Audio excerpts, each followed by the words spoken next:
امام مالک رحمۃ اللہ کا قول ہے اس امت کے بعد والے سدھر نہیں سکتے جب تک امت وہ نہ کرے جو امت کے پہلو نے کیا ہے. اس کی ساری محنت اور کوشش اصل اس کی ہے. ملاقاتیں ہو گئی، بات ہو گئی، ملاقات ہو گئی، بات ہو گئی، نہیں. داعی کا کام باتوں کے لیے بے چین ہونا نہیں ہے، داعی کا کام تو تبدیلی کے لیے بے چین ہونا ہے. یہ تبدیلی آگے اس کی بے چینی تبدیلی، اللہ اس کی بے چینی پر فیصلہ کریں گے. اللہ تعالیٰ اس کی بے چینی پر فیصلہ کریں گے، تغیر پر نہیں کریں گے. تغیر سے نہیں ہوتا، دین سچی بات ہے کہ اللہ تعالیٰ اس کی بے چینی پر فیصلہ کریں گے کہ آپ اور آپ کے صحابہ اس محنت کے ساتھ کیسے بے چین تھے. اور یہ اللہ کے راستے کی نقل و حرکت صحابہ کرام کا کیسا معمول تھا. حضرت عمر فرماتے تھے اگر 3 کام نہ ہوتے دنیا میں تو میں دنیا میں رہنا پسند نہ کرتا. اگر دنیا میں 3 کام نہ ہوتے تو میں دنیا میں رہنا پسند نہ کرتا. اللہ سے جا ملتا. دنیا میں رہنا صرف 3 کاموں کے لیے ہے. دنیا میں رہنا صرف 3 کاموں کے لیے. حضرت عمر کا قول میں عرض کر رہا ہوں، فرماتے ہیں کہ دنیا میں رہنا 3 کاموں کے لیے ہے. پہلا کام اللہ کے راستے میں پھرنا. پہلا کام اللہ کے راستے میں پھرنا. دوسرا کام اللہ کے زمین پر لمبے لمبے سجدے کرنا. اور تیسرا کام علم کے مجلسوں میں جم کر بیٹھنا اور علم کی باتوں کو چن چن کر اپنے اندر اس طرح پیدا کرنا جس طرح عمدہ کھجوریں چن چن کر کھائی جاتی ہیں. اگر یہ 3 کام دنیا میں نہ ہوتے تو میں دنیا میں رہنا پسند نہ کرتا. میرا دنیا میں رہنا ان 3 کاموں کے لیے ہے: دعوت، عبادت اور علم. دعوت، عبادت اور علم. کیا میں عرض کروں، کام کرنے والوں کو علم سے مناسبت نہیں ہو رہی ہے، کام کرنے والوں کو علماء سے محبت نہیں ہو رہی ہے. علم الگ جا رہا ہے، تبلیغ الگ جا رہی ہے. یہ سمجھتے ہیں کہ یہ ہمارا کام ہے یا ان کا کام ہے. نہیں، خدا کی قسم اس کام کا مقصد ہی امت کو جہالت سے نکالنا ہے. کہ علم اور علماء کی عظمت نہ ہونا یہ دلوں کا نفاق ہے، اور علم علماء سے محبت نہ کرنا فسق ہے. فسق، فاسق ہے وہ جو علم اور علماء سے محبت نہ کرے. علم سے تو ایسی محبت ہونی چاہیے جیسی محبت نماز سے ہونی چاہیے، کیونکہ دونوں فریضے ہیں. دونوں فریضے ہیں. نماز بھی فریضہ ہے، علم بھی فریضہ ہے، اور دونوں کے دونوں ہر مرد عورت کے ذمہ فرض عین ہیں. اس میں تو یعنی نماز اور علم کی فرضی میں کوئی فرق نہیں ہے. تو عرض کر رہا ہوں کہ یہ نقل و حرکت اس لیے تھی کہ امت جہالت سے نکلے اور زندگیاں بدلیں. وقت لگانا نہیں، تبدیلی پیدا کرنا. میں کہہ رہا ہوں میں نے تبدیلی کی ہے. مہاجر وہ نہیں جو وطن چھوڑ دے، مہاجر وہ ہے ہر اس چیز کو چھوڑ دے جسے اللہ نے روکا ہے، وہ مہاجر ہے. وہ مہاجر ہے جو ہر اس چیز سے روک پھیل دے جسے اللہ نے روک دیا ہے. اس لیے میرے بزرگ دوستو عزیزو، آج یہ فیصلہ کر لو اور یہ عہد کر لو ہم سے انشاءاللہ کہ آج تک جو غفلت ہوئی ہے، آئندہ ہم صحابہ والے جذبے، صحابہ والے طریقے اور صحابہ والی قربانیوں کے ساتھ اس کام کو زندگی کا مقصد بنا کر کریں گے.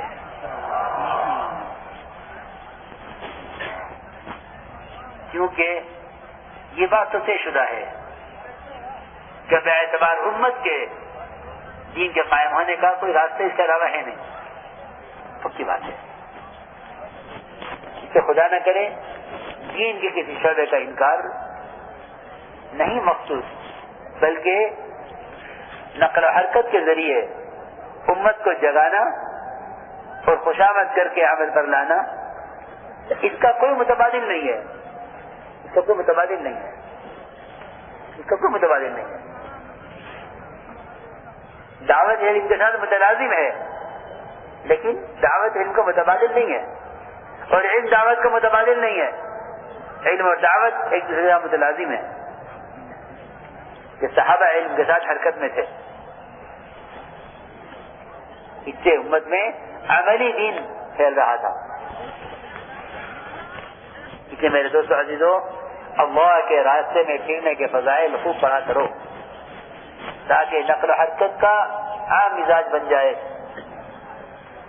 اپنی ذات تک دین کا لے آنا یا تبلیغ سے اپنی ذاتی زندگی کو سنوار لینا، یہ نیابت اور ذمہ داری پورا ہونے کے لیے کافی نہیں ہے. یہ بات یاد رکھنا کہ جی میں تبلیغ میں لگا میری زندگی بدل گئی، جو لگے اس کو بدل جائے گی. نہیں، میں ثابت کر دوں کہ تبلیغ کا مقصد یہ نہیں تھا کہ ایک آدمی اس کام میں لگ کر ذاتی زندگی کو بدل کر اس کام سے اتنا فائدے اٹھا کر فارغ ہو جائے. نہیں، اس کام میں لگنے کا مقصد یہ تھا کہ صحابہ کی طرح سارے عالم میں پھرتے ہوئے اور ساری امت تک دین پہنچاتے ہوئے اللہ کے راستے کی موت حاصل ہو. یہ اس کا عزم اور ارادہ ہونا چاہیے تھا. یہ نہیں کہ تبلیغ میں لگ کر دیندار بن کر بیٹھ گیا. یہ تبلیغ سے دین لانا مقصود ہے اور دیندار ہو گیا ہوں. ہمارے ایسا فرماتے تھے دیندار ہونا الگ ہے اور دین کا مددگار ہونا الگ ہے. پورے دین پر چلنے والا دیندار تو کہلائے گا، دین کا مددگار نہیں کہلائے گا. ایک آدمی پورے دین پر چلتا ہے، ہاں یہ دیندار ہے لیکن دین کا مددگار نہیں ہے. اور امت کی نصرت اور مدد وہ دین کے مددگاروں کے لیے ہے. آپ قرآن کھول کے دیکھیے نا، قرآن کھول کے پڑھو سمجھ کر. ان تنصروا اللہ ینصرکم. کیا اللہ تمہارا مددگار ہے؟ میں تمہارے جیسا کا ملفوظ نقل کر رہا ہوں، ہمارے جیسا کا ملفوظ ہے یہ کہ پورے دین پر چلنے والا جو اللہ کا کوئی حکم نہ توڑے اور نبی کوئی سنت نہ چھوڑے اور پورے دین پر چل رہا ہو اپنی ذات سے، یہ دیندار کہلائے گا لیکن یہ دین کا مددگار نہیں کہلائے گا. اور اس کی مدد اللہ کی طرف سے وہ دین کی مدد پر ہے اور دین کی مدد دین پر چلنا نہیں ہے. دین کی مدد امت کو دین پر چلانا ہے. جو میں ملفوظ کر رہا ہوں کہ دین کی مدد امت کو دین پر چلانا ہے. بات پہنچانا بھی تبلیغ نہیں ہے. میرے نزدیک تو بات پہنچانے کے بڑے آسان راستے آ گئے ہیں، بلکہ کوشش محنت کر کے ہر ایمان والے کو حرکت میں لانا اور اسے عملی ماحول میں لے کر آنا اور اس کو داعی بنانا. اس کے اندر حضور اکرم صلی اللہ علیہ وسلم والی ذمہ داری جو امت کی طرف منتقل ہوئی ہے، اس ذمہ داری کا اس کے اندر احساس پیدا کرنا، یہ ہمارا کام ہے. اس لیے حضور اکرم صلی اللہ علیہ وسلم نے اپنی امت کو حرکت میں رکھا ہے. کیا آپ نے اپنی امت کو حرکت میں رکھا؟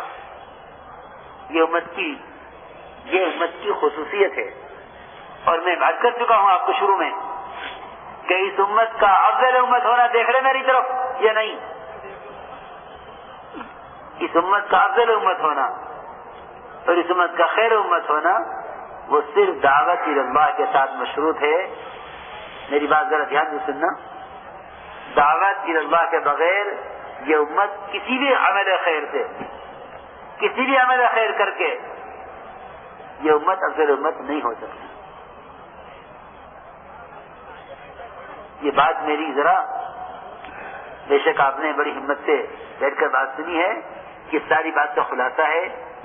اس کو سن لینا، سمجھ لینا اور اس کا عزم کر لینا کہ آج کے بعد اپنے آپ کو افضل امت کہلائے جانے والی ذمہ داری اور شرط کو آج سے پورا کرنا ہے.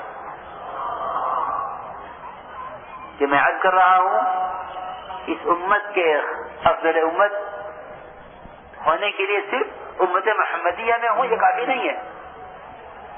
چلیے امتی ہوں نہیں. میری بات ذرا دھیان سے سن لینا. آپ کو یہ بات نہیں لگے گی اور بھی لگے گی، اور میں کہتا ہوں کہ شاید یوں بھی سوچے آپ کہ یہ کہیں غلط تو نہیں بیان کر گیا.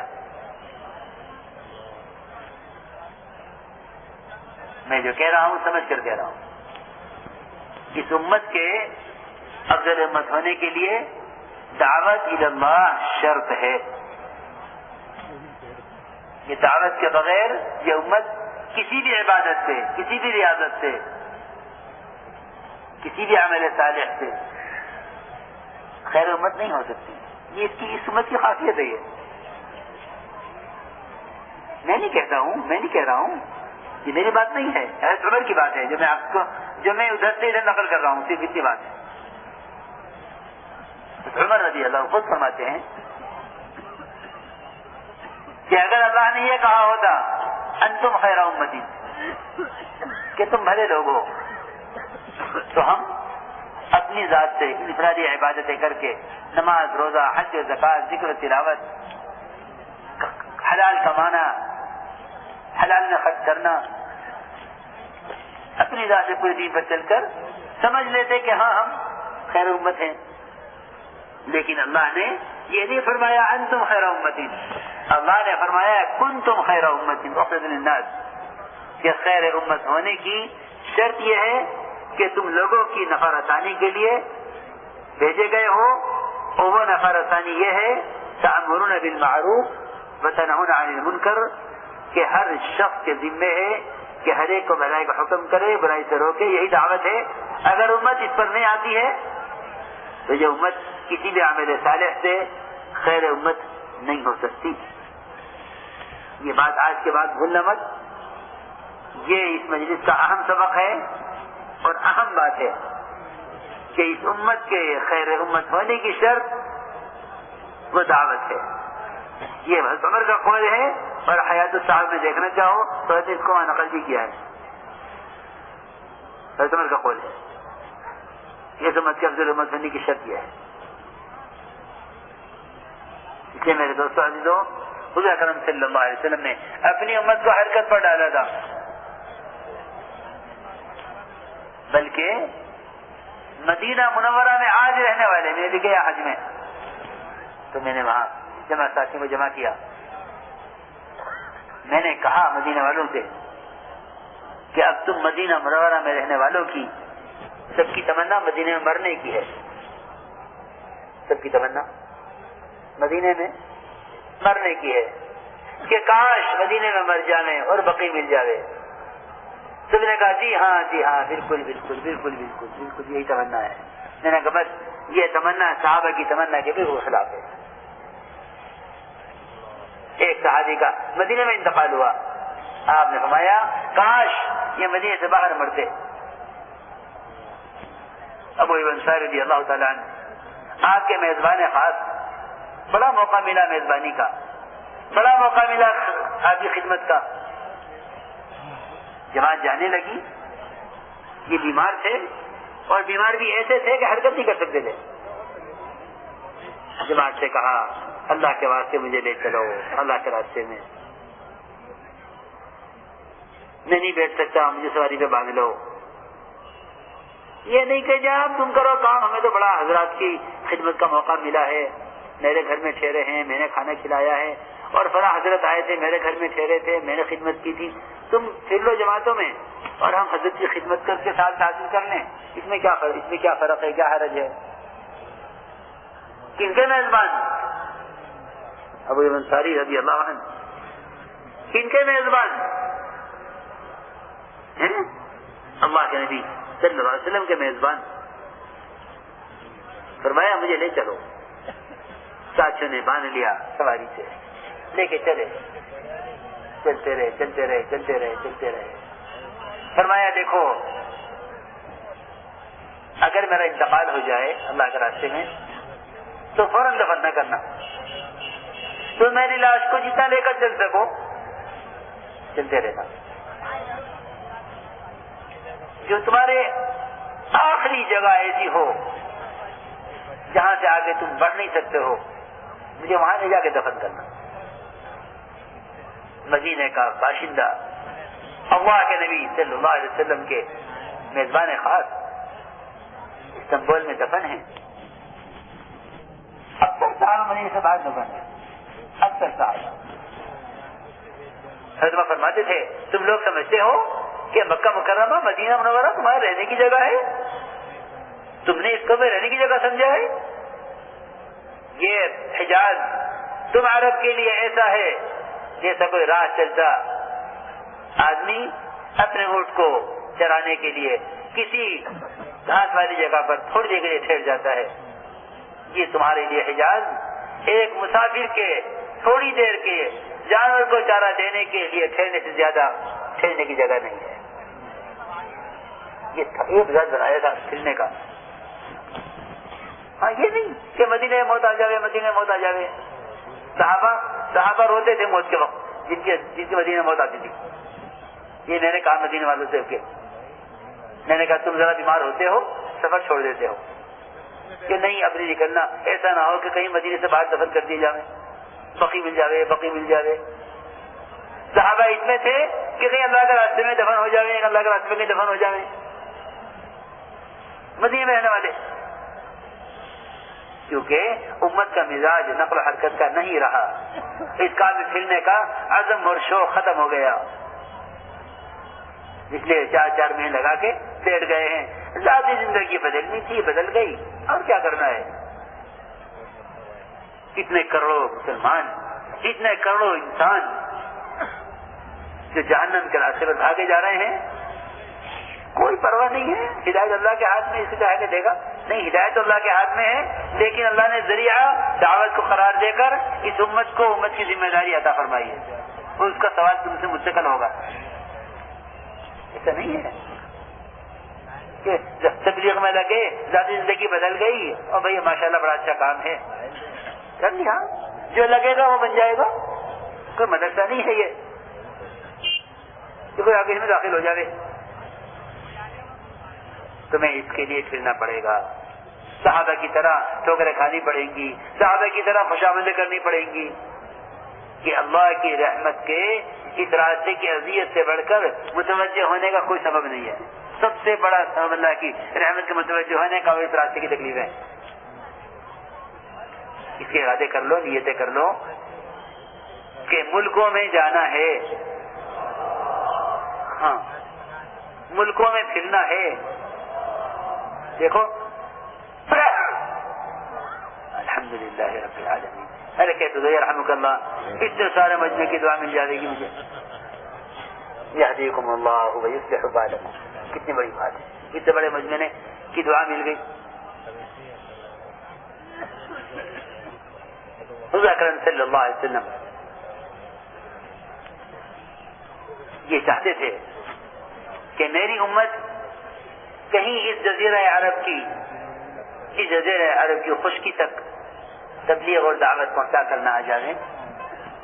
آپ چاہتے تھے کہ میرے صحابہ سمندری سفر کریں اور سمندر پار دعوت لے کے جائیں، کیونکہ حجاز 3 طرف سے گھرا ہوا ہے پانی سے. ایک طرف راستہ خشکی کا ہے، 3 طرف سے پانی ہے، 3 طرف پانی ہے، ایک طرف سے خشکی کا راستہ ہے. جو قریب تر جگہ ہے مکہ مدینے سے وہ سب سمندر ہے. اپنے صحابہ کو سمندر پار دوسرے ملکوں میں پانی کے راستے سے دعوت لے کر جانے کے لیے آپ نے صحابہ کا جذبہ بنایا اور یہ فرمایا اپنے صحابہ سے کہ میری امت کا جو فرد اس دعوت کی محنت کو لے کر سمندری سفر کرے گا اور سمندری راستے وفات پائے گا، اللہ تعالیٰ اس کی روح خود نکالیں گے، فرشتوں سے نہیں نکلوائیں گے. یہ ہماری شریف کی روایت ہے کہ یہ میرے اتحام بندے نہیں ہیں کہ وہ اسرائیل جا کے ان کی روح نکال لیتے، نہیں، یہ میرے خاص بندے ہیں جو میرے دین کو لے کر سمندری سفر کر رہے ہیں. یہ میرے خاص بندے ہیں. حالانکہ سارے نبیوں کی، سارے صحابہ کی، سارے فرشتوں کی روح بھی فرشتہ نکالے گا، حامل عرش کی روح بھی فرشتہ نکالے گا. اللہ صرف 2 کی روح نکالیں گے، 2 کی صرف، ایک ملک الموت کی اور ایک اللہ کے دین کو لے کر سمندری سفر کرنے والے اگر اس راستے میں مریں گے تو ان کی روح اللہ خود نکالیں گے. لو جی لو، یہ میرے خاص بندے ہیں. یہ نواز شریف کی روایت ہے کہ اللہ اپنے راستے میں سمندری سفر کرنے والوں کی ان کی وفات اگر اس راستے میں ہوگی تو اللہ ان کی روح فرشتوں سے نہیں نکلوائیں گے، خود نکالیں گے. یہ میرے خاص بندے ہیں. اصل میں ہمارا مزاج صحابہ کی نقل و حرکت کے فضائل بیان کرنے کا رہا نہیں ہے. اب تو یہ مجھتے ہاں یہ کیا پروگرام ہے اس سال سیدھا لگا دیں؟ نہیں ہاں آپ کا اس سال تو موڈ نہیں ہے. جی ہاں یہ منافقین بولتے تھے اس طرح صحابہ کے دور میں. سب سے زیادہ نکلنا مشکل تھا ان کے لیے. نماز پڑھنا آسان تھا، نماز پڑھ لیں گے، سب کچھ کر لیں گے، یہاں مدینے میں رہ کے. نکلنا مشکل ہے. جی ہاں، لا یاتون الباس الا قلیلا، کہ نکلنے میں تھوڑے یہ، اور نکلنے میں خرچ کرنا کہ نکلنے میں خرچ کرنے میں سب سے زیادہ پریشانی منافقین کو تھی. ولا ينفقون الا وهم کارہون. یہ منافقین کی قیامت میں قرآن میں علامتیں بیان کی گئی ہیں کہ منافقین ایسے تھے کہ نکلنا ان کے لیے دشوار. اسے میرے دوست عزیزوں، مسلمان کے مال کا سب سے پہلا مصرف وہ اللہ کے راستے کی نقل و حرکت ہے. دور سے دور جاؤ، دور سے دور نکلو ملکوں میں. اب تو میں عرض کر رہا ہوں کہ ہر صوبے میں کتنے 4 ماہ لگائے ہوئے ساتھی ہیں. یہ بیرون کے لیے روانہ ہوں،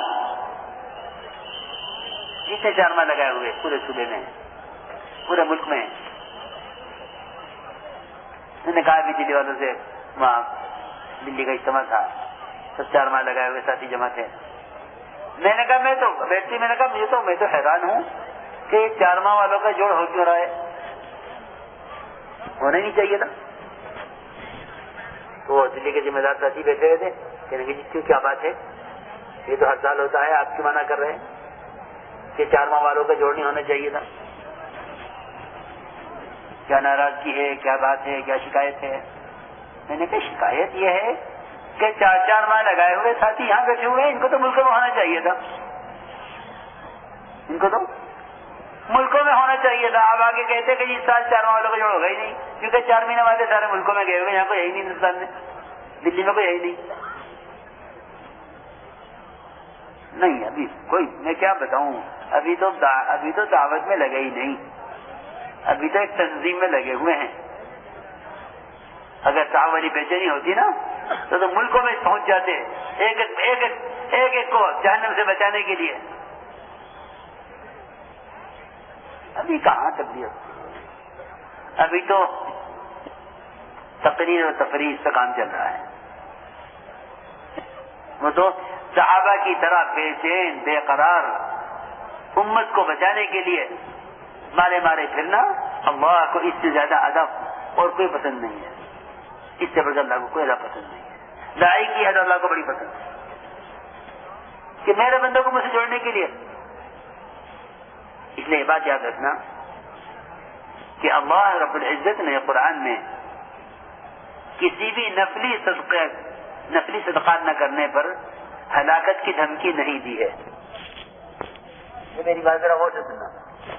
کیسے زکات ادا کرنے پر تو ڈانٹ ہے، زکات ادا نہ کرنا تو ہلاکت ہے، یہ فریضہ ہے. لیکن زکات کے علاوہ نفلی صدقات نہ کرنے پر کہیں ہلاکت کی دھمکی نہیں ہے.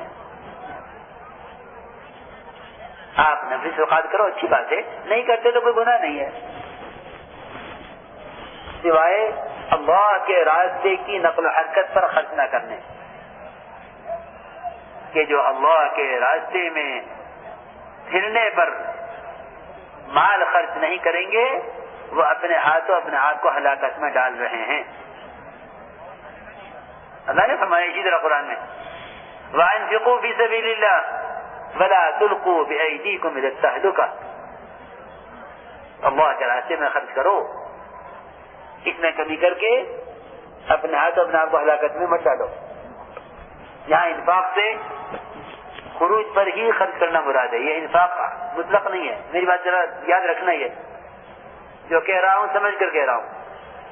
اس کے علاوہ قرآن میں بہت آیتیں ہیں، بیواؤں پر، یتیموں پر، مسکینوں پر، غریبوں پر، غرباء پر، بیماروں پر خرچ کرنے کے لیے بہت آیتیں ہیں، لیکن جو میں نے آیت پڑھی ہے وَأَنفِقُوا فِي سَبِيلِ اللَّهِ وَلَا تُلْقُوا بِأَيْدِيكُمْ إِلَى التَّهْلُكَةِ، اس انفاق سے اللہ کے راستے میں پھرنے پر خرچ کرنا ہی مراد ہے۔ اس کے ساتھ فرمایا کہ اس میں کمی کر کے اپنے آپ کو ہلاکت میں مت ڈالو، کیونکہ اس آیت سے یہ معلوم ہو گیا ہے کہ اس سے، اس انفاق سے خروج پر ہی خرچ کرنا مراد ہے، کیونکہ آیت نازل اس وقت ہوئی تھی جب انصار نے 6 مہینہ مدینہ منورہ میں رہنا طے کر لیا تھا۔ انصار نے حضور اکرم صلی اللہ علیہ وسلم سے چھپ کر ایک مشورہ کیا، اور خود کہتے ہیں ہمارا مشورہ منافقوں والا مشورہ نہیں تھا کہ جیسے منافق اللہ کے راستے پیچھے رہ جانے کے لیے کوششیں کرتے تھے، ہمارا مشورہ ایسا نہیں تھا۔ ہمارا مشورہ اسلام کی محبت کے ساتھ، اسلام کی خیر خواہی کے ساتھ، صرف اتنی بات ہم نے سوچی تھی کہ 6 مہینے مدینے میں رہ کر مقامی کام کے ساتھ، مسجد کو وقت دینے کے ساتھ، 6 مہینے مدینے میں رہ کر مقامی کام کے ساتھ کچھ کاروبار دیکھ لیں، کچھ زمینیں ٹھیک کر لیں، کچھ ٹوٹے ہوئے مکان درست کر لیں، 6 مہینے کے بعد اللہ کے نبی ہمیں جہاں چاہیں بھیج دیں، اس کے لیے ہم تیار ہیں، لیکن 6 مہینے مدینے میں ٹھہرنا چاہتے ہیں۔ یہاں تو سال کا چلا لگنے کے بعد کوئی پوچھ ہی نہیں سکتا، کسی کی ہمت ہی نہیں ہے کہ کوئی نکلنے کے لیے تو کہتے نہیں، سال کا چلا لگ چکا ہے اور میں تو فلاں ملک میں ہو کر آ گیا ہوں۔ نہیں، میرے دوستوں، آنا جانا چلے لگانا کام نہیں ہے۔ سوال تو اس بات کا ہے کہ تیری زندگی کا اکثر مال، تیری زندگی کا اکثر وقت، تیری جان کی اکثر صلاحیتیں وہ امت پر لگی یا نہیں لگی؟ تبلیغ کوئی وظیفہ نہیں ہے، چلا کوئی کلو کا چلا نہیں ہے کہ چلا کھینچ دو فارغ ہو جاؤ۔ میں آپ کو یہ کہہ رہا ہوں، سمجھ کر کہہ رہا ہوں، صحابہ والے جذبے اور صحابہ والی کڑھن کے ساتھ اللہ کے بندوں کو اللہ سے جوڑنے کے لیے بے چین ہو کر کھلنا، اس کو دعوت ہے۔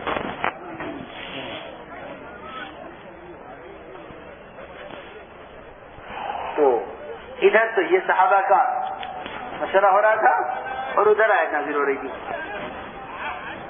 وَأَنفِقُوا فِي سَبِيلِ اللَّهِ وَلَا تُلْقُوا بِأَيْدِيكُمْ إِلَى التَّهْلُكَةِ، کہ اللہ کے راستے میں نکلنے پر خرچ کرو، اپنے ہاتھ اور اپنے آپ کو ہلاکت میں مت ڈالو۔ آپ نے پوچھا کیا مشورہ ہوا؟ ابو انصار دیا خود سمجھتے ہیں کیا یہ آیت ہمارے بارے میں نازل ہوئی ہے، کیونکہ ہم نے سوچ لیا تھا کہ 6 مہینے مدینے میں رہنا ہے، کاروبار دیکھنا ہے اور مکانی کام کے ساتھ، ان ساری چیزوں کو سامنے رکھ کر ذرا میں اور آپ فیصلہ کریں کہ پھر ہم نے اس کام کے ساتھ کیا کیا ہے۔